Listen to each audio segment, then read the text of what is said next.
अपन ने अब क्वेश्चन कर लिए। अब चैप्टर नंबर 9 कर रहे हैं स्टार्ट। तो अध्याय नवम द्रव्य आदि विज्ञानी है। देखो अपन ने चैप्टर पदार्थ विज्ञान में द्रव्य स्टडी की है और यहाँ भी द्रव्य स्टडी करेंगे। जो पदार्थ विज्ञान का द्रव्य है, ठीक है, वहाँ पे अपन ने कितना डिटेल में स्टडी किया था, कम से कम वहाँ पे मैंने 25-30 क्लास लगाई थी, मतलब 15 से 20 दिन तो मैंने उस चैप्टर में लगाए थे। लेकिन यहाँ पे ये 2 दिन में मतलब आज या कल में पूरा हो जाएगा, क्योंकि यहाँ बहुत शॉर्ट है। तो आचार्य वाघभट्ट ने क्या किया, तो इसमें ओनली पंच महाभूतों का वर्णन किया है यहाँ पे और शॉर्ट टर्म में बताया है बिल्कुल। ठीक है, आपको पदार्थ विज्ञान पूरी तरीके से द्रव्य समझ गए होंगे, कितने भी कारण द्रव्य, कार्य द्रव्य, चेतन, अचेतन, वनस्पति, वानस्पत्य, औषध, विरुद्ध, जितना भी सब कुछ समझ गए होंगे। लेकिन यहाँ पे सार भाग बताया है। तो ये चैप्टर बहुत स्मूथली है। और मेरी नज़र में जो दोष है ना, वात पित्त का अपन स्टडी करते हैं, उसके बाद में ये चैप्टर के जो मैं श्लोक बताऊंगा, दोष के तो आपको करनी ही है कि भाई दोष के गुण, कप, पित्त के गुण, कप के गुण, ये बात के गुण। इसके अलावा जो इस चैप्टर में 5-6 श्लोक हैं वो भी आपको याद करने। मेरी नज़र में दोष के बाद में सबसे ज़्यादा इंपॉर्टेंट श्लोक इस चैप्टर के। तो ये बात मेंशन रखना कि इस चैप्टर में जो श्लोक मैं आपको टिक करवा रहा हूँ या लिखवा रहा हूँ कॉपी में, नोट्स में लिखे हुए, वो आपको मुँह ज़बानी याद होने चाहिए। मेरी नज़र में ये श्लोक ऐसे श्लोक हैं जो आपको लाइफ टाइम काम देने वाले हैं और आपका बेस भी क्लियर करेंगे। तो स्टार्ट करते हैं। नॉलेज ऑफ सब्सटेंस, ठीक है, मतलब जो द्रव्य है उनके बारे में अपन बात करेंगे। इस अध्याय में 6 पदार्थों में से द्रव्य पदार्थ का वर्णन किया है। अब अपन ने दर्शन चैप्टर स्टार्ट किया था, वहाँ पे पदार्थ थे। पदार्थों को 2 भागों में बांटा था, भाव पदार्थ और अभाव पदार्थ। ठीक है, भाव में 6 पदार्थ थे, द्रव्य, गुण, कर्म, सामान्य, विशेष, समवाय। तो यहाँ पे लिखा है कि इस अध्याय में 6 पदार्थों में से, तो जो 6 पदार्थ थे उनमें से जो पहला पदार्थ है द्रव्य, उसका वर्णन किया गया। तो वो कितना क्लासिफिकल और कितने सिस्टमेटिक तरीके से बता रहा हूँ मैं आपको कि अपन ने दर्शन चैप्टर पढ़ा था, पदार्थ विज्ञान में स्टडी किया था, उसमें बताया था पदार्थ 2 प्रकार के, भाव और अभाव। भाव 6 थे, द्रव्य, गुण, क्रम, सामान्य, विशेष, समवाय। ठीक है, तो वही, तो इस अध्याय में 6 पदार्थों में द्रव्य पदार्थ का वर्णन किया है। द्रव्य को सभी पदार्थों में प्रधान माना गया। प्रधान तो मानेंगे क्योंकि इसी के अधीन तो गुण रहता है, इसी के अधीन कर्म रहता है, इसी में तो रहते हैं। ऐसे थोड़ी कर्म अलग है, गुण अलग है, इसी के अधीन रहते हैं। रस, गुण, वीर्य, विपाक व प्रभाव सभी कारक द्रव्य में ही आश्रित होते हैं। और यहाँ पे देखो क्या बोला है कि रस, गुण, वीर्य, विपाक, प्रभाव सभी कारक द्रव्य में ही आश्रित होते हैं। द्रव्य के रहने तक ही इन सभी का अस्तित्व रहता है, वरना नहीं रहता। अब द्रव्य समाप्त हो गया, द्रव्य दी एंड हो गया, द्रव्य नष्ट हो गया, तो ये सब खत्म हो जाएंगे। रस, गुण, वीर्य, विपाक, क्योंकि ये सब इसी में रहते हैं, इसी के अधीन है। तो मुख्य कौन हुआ? द्रव्य। ठीक है, सब्सटेंस। तो सिंपल सी बात है, इस चैप्टर में अपन द्रव्य के बारे में स्टडी करेंगे, वो भी सरफेस। अपन ने डिटेल में तो पदार्थ विज्ञान में पढ़ लिया। यहाँ पे जो आचार्य वाघभट्ट ने बताया वो स्टडी करेंगे, और जो इसके श्लोक हैं इम्पोर्टेंट है। ठीक है, मैं फिर से बोल रहा हूँ, श्लोक पे ध्यान देना। तो द्रव्य पंचभूतात्मक होता है, सभी द्रव्य पंच महाभूतात्मक होता है।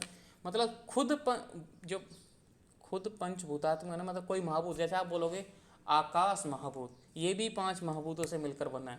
पृथ्वी महाभूत, ये भी 5 महाभूतों से मिलकर बना है। अग्नि महाभूत, ये भी 5 महाभूतों से मिलकर बना है। कहने का मतलब है कि पंचभूतात्मक होता है, द्रव्य पंचभूतात्मक होता है। संसार में आप जो भी कुछ भी देख रहे हो, आपके आसपास, आप सजीव निर्जीव कुछ भी हो, ठीक है, कुछ भी XYZ जो भी हो, वो सब 5 महाभूतों से मिलकर बना है। पृथ्वी महाभूत से अधिष्ट है।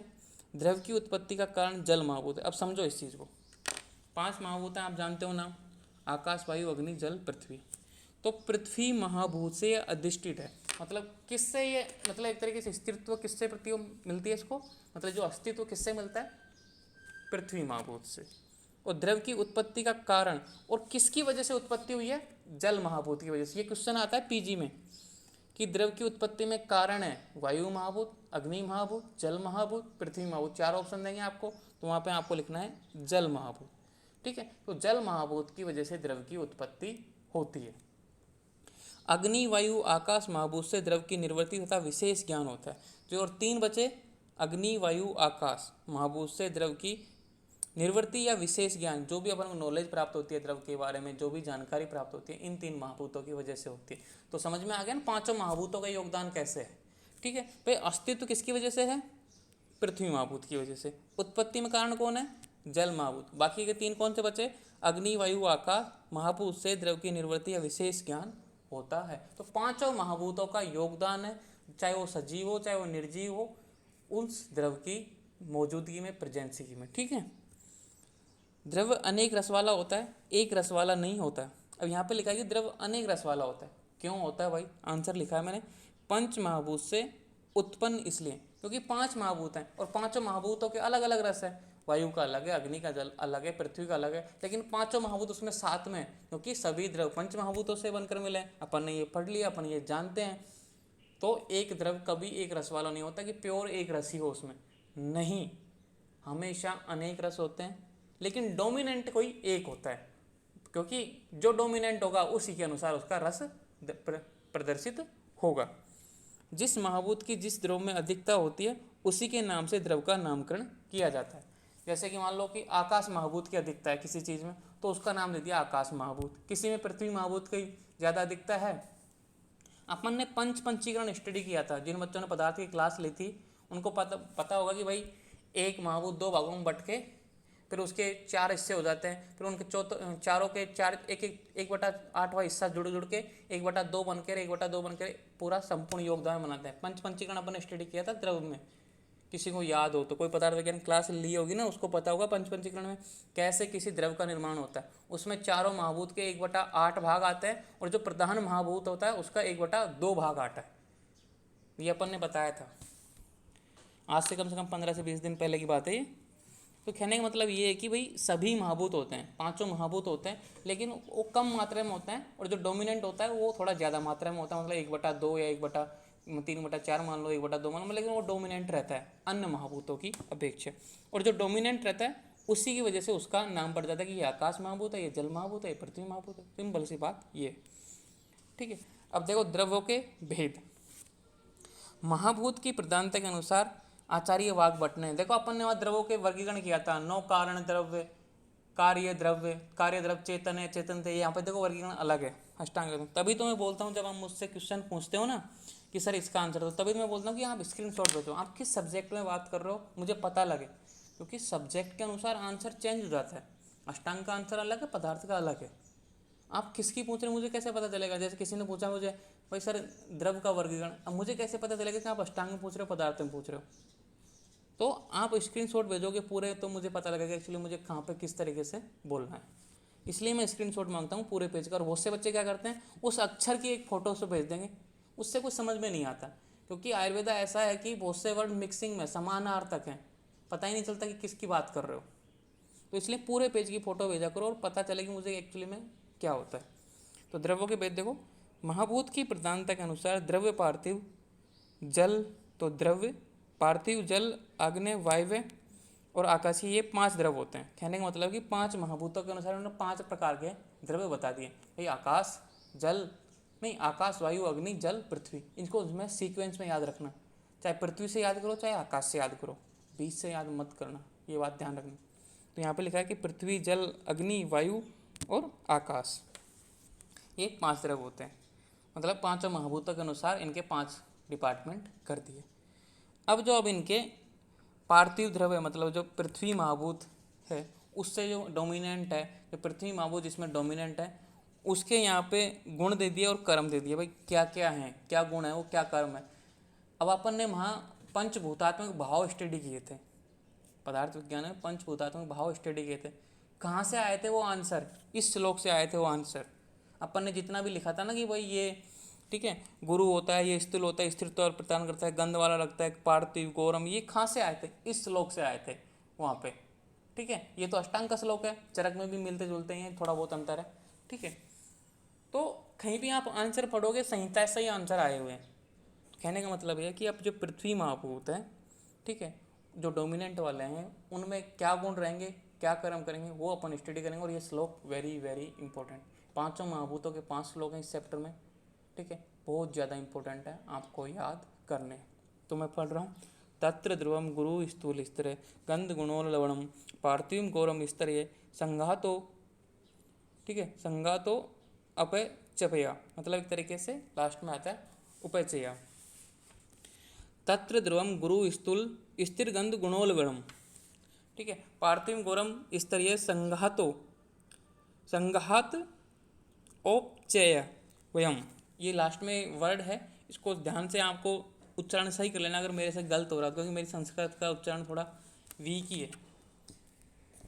तो और आप एक क्रॉस चेक कर लिया करो, क्योंकि श्लोक में कभी कभी क्या हलंत विसर्ग रह जाता है, कभी कभी गलती से अपन लिखते हैं ना, तो कभी कभी तो कितनी सावधानी रखो, जानबूझ के कोई गलती करता नहीं, फिर भी आप एक बार क्रॉस चेक कर लिया करो अपनी बुक से जो श्लोक है, क्योंकि श्लोक में बहुत से हलंत होते हैं, कोई बहुत से विसर्ग होते हैं, वो आपको एक बार चेक कर लेना तो सही रहता है।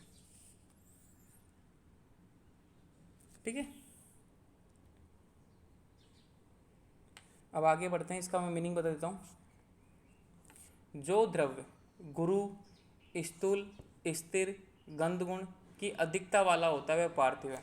कहने का मतलब अपन ने कोई ऐसा औषधि देखी, कोई ऐसी मेडिसिन देखी, या फिर ऐसा व्यक्ति देखा, ठीक है, हैवी हो, स्थूल हो, स्थिर हो और गंध गुण वाला, मतलब ये गुण उसमें ज़्यादा डोमिनेंट हो भाई, ये मतलब एक तो हैवी वाला हो, जैसे बहुत से भोजन होते हैं गुरु होते हैं, पचते ही नहीं है, उनको मतलब पचाने के लिए बहुत ज़्यादा मेहनत करनी पड़ेगी, जैसे दालें होती हैं, ठीक है, जैसे कि उड़द होती है, जैसे कि मैदा होती है, जैसे कि और तो जैसे पत्ता गोभी होती है, वो बहुत हैवी होती हैं, ये पचती नहीं है। जैसे मांस है, जैसे आनुक मांस है, ठीक है, वो पचते नहीं है, तो वो हैवी हैं। तो कौन सा महाभूत ज़्यादा डोमिनेंट हुआ उसमें? पृथ्वी महाभूत। स्थूल, ठीक है, बाहरी एकदम होता है ना एक पिंड रूप में एक तरीके से। स्थिर, स्थिर तो जैसे अब जैसे कि कोई व्यक्ति आ गया, आप कैसे बोलोगे इसमें पृथ्वी महाभूत है? जैसे कोई बोलता है ना कि स्थिर है अपनी जगह पर, जैसे कोई सेना में कोई व्यक्ति है, युद्ध में डटा हुआ है, स्थिर है, लड़ा, मतलब एक तरीके से उसमें स्थिरत्व वाला, जैसे कि भारी, अब जैसे हाथी को देखो, वो बहुत भारी भी है, स्थूल भी है, स्थिर भी है, मतलब पृथ्वी महाभूत उसमें ज़्यादा है, ठीक है। वो ऑटोमेटिक ऐसे चीज़ समझो जो एक्चुअली में ज़्यादा हो। तो गुरु को आप, जैसे अपन ने गुण पढ़े थे, गुरुवादी गुण पढ़े थे, गुरु से आप कितना समझते हो? कफ को बढ़ाने वाला, वात को नाश करने वाला, ठीक है, वो सारी जल्दी, और क्या कहते थे, भ्रणता लेके आने वाला, मतलब बल और पुष्टि देने वाला गुरु था, ठीक है। स्थूल, स्थिर और गंध गुण। अब देखो ये गंध गुण आया ना लास्ट में, ऑल्फैक्स, ये पृथ्वी महाभूत का विशेष गुण आपको पता है कि नासा इंद्रिय द्वारा जो गुण ग्रहण किया जाता है, पृथ्वी महाभूत का विशिष्ट गुण है, ओनली पृथ्वी महाभूत में ही पाया जाता है, कि अधिकता वाला वह पार्थिव है, मतलब वो पृथ्वी महाभूत वाला डोमिनेंट द्रव्य है। अब ये कार्य क्या करेंगे? ये तो गुण हो गए, अब कार्य देखो दूसरी लाइन में, पहले एक लाइन समझा देता हूँ अपनी से। तत्र द्रव मतलब वह द्रव्य, गुरु, स्थूल, स्थिर और गंध, चार गुण मैंने समझा दिए। गुरु यानी हैवी, स्थूल हो गया, स्थिर हो गया और गंध, गुणो लवण, मतलब ये गुण जिसमें पाए जाते हैं वो पृथ्वी है। और कार्य नीचे वाली लाइन में, पार्थिवम गौरव स्तरीय संघातो पचायो। अब देखो यह गौरव, हैवीनेस, अब मान लो कि गुरु भोजन करोगे, आप घी खाओगे, तेल खाओगे, मांस खाओगे ज़्यादा, मतलब ऐसे गुरु भोजन का सेवन करोगे तो हैवीनेस नहीं आएगी, आपका शरीर भारी नहीं हो जाएगा, तो हैवीनेस। स्थिरता, जैसे आप मान लो ऐसी चीज़ खा रहे हो, स्टेबिलिटी, तो आप में ताकत आएगी, स्थिरता, स्थिरत्व प्रदान करोगे। संगात, कंसिस्टेंसी, लगातार बनाए रखने की, मतलब ताकत तो मिलेगी ना। तथा उपचय मतलब ग्रोथ, ये संगात तो उपचय लास्ट में आया था ना, संगात तो उपचय, इसका मतलब उपचय एक तरीके से मतलब कैटाबोलिक क्रियाएं होते हैं, एनाबोलिक, और वो जो क्रियाएं होती है ना एक तरीके से, जिससे कि व्यक्ति की वृद्धि होती है, विकास होता है, तो मतलब ग्रोथ। तभी तो बोलते हैं ना कि अब यहाँ से उपचय लिखा हुआ और अपन ने इंग्लिश में लिख दिया ग्रोथ, तो उपचय से बहुत सारी चीज़ें आ सकती हैं, मतलब जैसे कि धीरे धीरे व्यक्ति को बढ़ाता है, ठीक है, एक पोषण प्राप्त करता है। पोषण प्राप्त करने से क्या मतलब कि उसकी मतलब शरीर की वृद्धि होती है ना, जन्म से लेकर कितना व्यक्ति बड़ा होता है, तो उसकी वृद्धि तो हो रही है। अगर अपन उसको पोषण ही नहीं मिलेगा तो वृद्धि कैसे होगी? रुक जाएगी वहीं पे, बीमारियों का घर हो जाएगा, तो वो ग्रोथ करता है। तो ये सब पृथ्वी महाभूत के अधीन है। तो अब आपको इसका मेडिकल यूज बताऊँ क्या है। कोई पेशेंट आया, जैसे कि बहुत हल्का पतला सा आया, ठीक है, तो आप समझ जाओ कि उसमें आपको गुरुता लेके आनी है, मतलब हैवीनेस लेके आना है, गौरव बढ़ना, मतलब एकदम उसको तरोताज़ा करना है, पुष्ट करना है, स्थिरता लेके आनी है, उसमें वृद्धि करनी है। तो आपको समझ जाना है कि उसमें पृथ्वी महाभूत वाली औषधि उसको यूज देनी है। अब आपको कैसे पता चलेगा कि भाई इसमें पृथ्वी महाभूत है? वो गुणों के आधार पर पता चलेगा। आप सेकेंड ईयर में यही स्टडी करोगे पूरी साल द्रव्य गुण विज्ञान में, कौन सी औषधि में कौन सा गुण है। 256 के लगभग औषधियाँ, उनको आपको याद करना है, ठीक है। अब देखो सर। हाँ बोलो। सर, आपने अभी मेडिसिन के बारे में बोला, थोड़ा सा एक ही चीज बताइए कि ये जो इतने सारे मेडिसिन है, ये उसका क्या, अगर उसका हेवीनेस लाएगा, उसका क्या वो मेडिसिन का स्ट्रॉन्ग स्मेल जनरली रहता है? मतलब तभी पता चल जाएगा कि ये मेडिसिन गुरुत्व लाएगा, जैसे बाला हो गया, अति बाला, उसका क्या वैसे स्मेल रहता है सर? ये सब पता रहता है आपको जब सेकेंड ईयर में पता लगोगे। देखो अलग अलग औषधियों की, जैसे कि मैंने बताया ना, मेजर प्लांट माइनर प्लांट्स, जितने भी आप द्रवगुण में स्टडी करोगे तो सारी औषधियों में लिखा हुआ यस होता है सर। कि भाई ये रस के अनुसार, जैसे कोई औषधि रस के अनुसार कार्य करती है, कोई औषधि विपाक के अनुसार कार्य करती है, कोई औषधि वीर्य ओके के सर। अनुसार कार्य करती है। वो आपको ये ऑटोमेटिक याद करना पड़ेगा, और आप ऐसे संचय नहीं कर सकते कि यार ये यही काम क्यों करती है, क्योंकि आचार्यों ने सिद्ध करके बता दिया। अपने पास वो मशीन ही नहीं है अभी तक ओके। कि वो सिद्ध कर पाए कि एक्चुअली में इसका कार्य क्या, विपाक क्या। अपन बस आचार्य ने जो लिखा है ना, वो रिजल्ट आज तक अपन को मिल रहा है, उसमें कोई डाउट नहीं है। मतलब आप किसी भी ओके लेबोरेटरी सर। में जाओ, आप कुछ भी रिसर्च करो, वो वही रिजल्ट दिखाएगी। जैसे कि गुडुची पे अपन कितने रिसर्च कर रहे हैं, आचार्यों ने जो लिखा है ना कि भाई ये इस बुखार में काम करती है, ये ऐसे काम करती है, वो आज भी सिद्ध होता जा रहा है। ठीक है। तो औषधियाँ आपको जो सेकंड, ठीक है। जब आप सेकंड ईयर में स्टडी करोगे तो ऑटोमेटिक आपको याद हो जाएगा। फिर जैसे आप डॉक्टर बन जाओगे तो उन औषधियों से योग बनाओ, भाई इतना इसका लेना, इतना इसका लेना। तो पेशेंट के अनुसार आपको अलग अलग औषधियाँ यूज करनी है। बहुत ईजी वे में है, बस आपको बस यकीन होना चाहिए खुद पे, और आपको वो चीज़ें याद होनी चाहिए, प्लांट याद होने चाहिए, औषधियों के नाम याद होने चाहिए, उनके रस गुण वीर्य विपाक याद होने, तभी तो यूज़ कर पाओगे, नहीं तो याद कैसे यूज़ कर पाओगे। जब याद होगा तो ही तो यूज़ कर पाएंगे। ठीक है। अब देखते हैं जलीय द्रव के गुण एवं कार्य। तो दूसरा श्लोक इंपॉर्टेंट है। द्रव्य शीत गुरु स्निग्धम मंद सांद्र रसोलवणम आप्यम इसने विसेंदे क्लिद प्रहलाद बंद कृत। मैं एक इंसिडेंट सुनाना चाहूँगा। मतलब जब हम फर्स्ट ईयर में था मैं, तो मैं गया नहीं था इस चैप्टर को, जब टीचर ने स्टडी कराया तो मैं गया नहीं था, हॉलीडे पर था। तो जब मैं नेक्स्ट टाइम गया तो सर ने बोला कि भाई श्लोक सुनाओ, क्योंकि सर ने को पता है कि भाई इंपॉर्टेंट श्लोक है, तो सर तो उन्होंने इंपॉर्टेंट करा दिया था टिक, भाई ये आपको याद करना है। और सब बच्चों को बोला कि याद करके लेके आने। मैं और मेरे दोस्त नहीं गए थे उस दिन, तो हमने याद नहीं किए। तो हमको पूरी क्लास के सामने पूरे एक और से ना कान पकड़ के खड़ा रहना पड़ा था। और लेकिन मैंने क्या किया, जैसे मेरे को खड़ा किया, मैं पीछे को जाके मतलब खड़ा खड़ा किताब रख ली नीचे। विद इन 10 मिनट में मैंने इन 5 श्लोकों को याद किया था और टीचर को सुनाया था। तो ये मेरे श्लोक तब याद हो गए थे फर्स्ट ईयर में। अब तो मैंने रिवीजन नहीं किया, तो इसलिए लिखने में प्रॉब्लम आ सकती है, लेकिन एक बार याद आता है ना, तुरंत याद आ जाता है। तो ये इंपॉर्टेंट श्लोक है, इससे काफ़ी कॉन्सेप्ट क्लियर होते हैं आपके। जैसे कि जब भी कोई बात आएगी, मेडिसिन की बात आएगी या फिर कोई गुण की बात आएगी किसी भी तरीके से, तो यहाँ पे ये यूज हो जाते हैं। तो जलीय द्रव के गुण एवं कार्य हम देखो, तो गुण तो यहाँ पे पहली लाइन में, कार्य दूसरी लाइन में। तो फर्स्ट लाइन क्या है, द्रव्य शीत गुरु स्निग्ध मंद शांत रसोल। जो द्रव्य, द्रव यानी लिक्विड, शीत यानी कूल ठंडा, गुरु यानी हैवी, स्निग्ध यानी अनक्यूटिनेस, जो भी स्निग्ध चिकनापन होता है। ठीक है। मंद स्लो इन एक्शन। अब मंद का मीनिंग क्या है कि स्लो इन एक्शन। बहुत सी औषधियाँ होती हैं ना जो बहुत देर से काम करती हैं, जैसे कि अपन ने, एक तो होती है कि वो होता है ना डिस्प्रेशन की गोली, कौन सी गोली आती है जो वो बोलती है कि 5 मिनट में असर शुरू, वो होती है फास्ट एक्शन। डिस्प्रिन। हाँ, वो होती है फास्ट एक्शन, मतलब जल्दी काम करती है। जैसे इंजेक्शन फास्ट काम करता है, तभी तो अपन इंजेक्शन लगाते हैं। अब टैबलेट बहुत धीरे धीरे काम करती है, जाएगी पचेगी अवशोषित होगी, फिर वो काम पे जाएगी धीरे धीरे। तो ये मंद मतलब जिसमें जल गुण होगा, जल गुण जल महाभूत वाले गुण होंगे, वो स्लो एक्शन करेगी, मतलब धीरे धीरे काम करेगी। हाँ, जैसे हाँ इनो का भी कमेंट में आया कि इनो फास्ट काम करती है, तो वो तीक्ष्ण है, शार्प है। तो इसका विपरीत है ये मंद, स्लो इन एक्शन। मैंने यहाँ पे हिंदी और इंग्लिश साथ में मेंशन किया आपके लिए। ठीक है। अब सांद्र यानी यहाँ पे देखो, अब सांद्र का मीनिंग लिखा है यहाँ पे थिक। अब देखो इंग्लिश इसलिए कंफ्यूज करती है, यहाँ पे थिक लिख दिया मोटा। अब सांद्र मोटा थोड़ी होता है, सांद्र यानी क्या होता है, जो कंसिस्टेंसी में ज़्यादा हो। ठीक है। कंसंट्रेट। हाँ, कंसंट्रेशन में ज़्यादा हो, मतलब एक तरीके से उसकी बहुत सारे कणों की एक जगह ज़्यादा इकट्ठा होना, तो सांद्र। जैसे शहद पानी से सांद्र है, सिंपल सी बात है, शहद गाढ़ा है, पानी पतला है, तो ये सांद्र, ये गुण इसमें पाया जाता है। वह रस गुण की अधिकता वाला होता है, वह जलीय गुण। अब लास्ट में जो गुण आया ना, ये रस, रसोलवणम, ये जिसके साथ ये रसोलवणम आता है, जैसे इधर को आया था गंध गुणोलवणम, इधर को आया रसोलवणम, मतलब ये रस गुण जल का विशिष्ट गुण है कि ये जल में ही पाया जाता है और अन्य किसी में नहीं पाया जाता। देखो गुरु था यहाँ पे, वो यहाँ भी पा गया था, यहाँ भी है, ठीक है, लेकिन ये जो है ना रस, ये ओनली किस में पाया जाता है, जल में। तो लास्ट का जो गुण होता है ना, ये रसोलवणम इधर को आएगा, रूप गुणोलवणम इधर को आएगा, स्पर्श गुणोलवणम यहाँ पे आएगा, शब्द गुणोलवणम। तो जो ये लास्ट का गुण है ना, वो विशिष्ट गुण है, अपन ने वहाँ भी याद किया था पदार्थ विज्ञान में, तो ये आपको याद होना चाहिए। तो अधिकता वाला होता है वह जलीय द्रव्य। अब देखो इसको कार्य देखो, आप्यम, आप्यम यानी क्या होता है, जल होता है, आप यानी जो पर्यायवाची है इसका जल का। स्नेह विषंद क्लेद प्रहलाद बंद करते हैं, यह स्नेहन मतलब बॉडी को स्निग्ध करेगा, मुलायम बनेगा।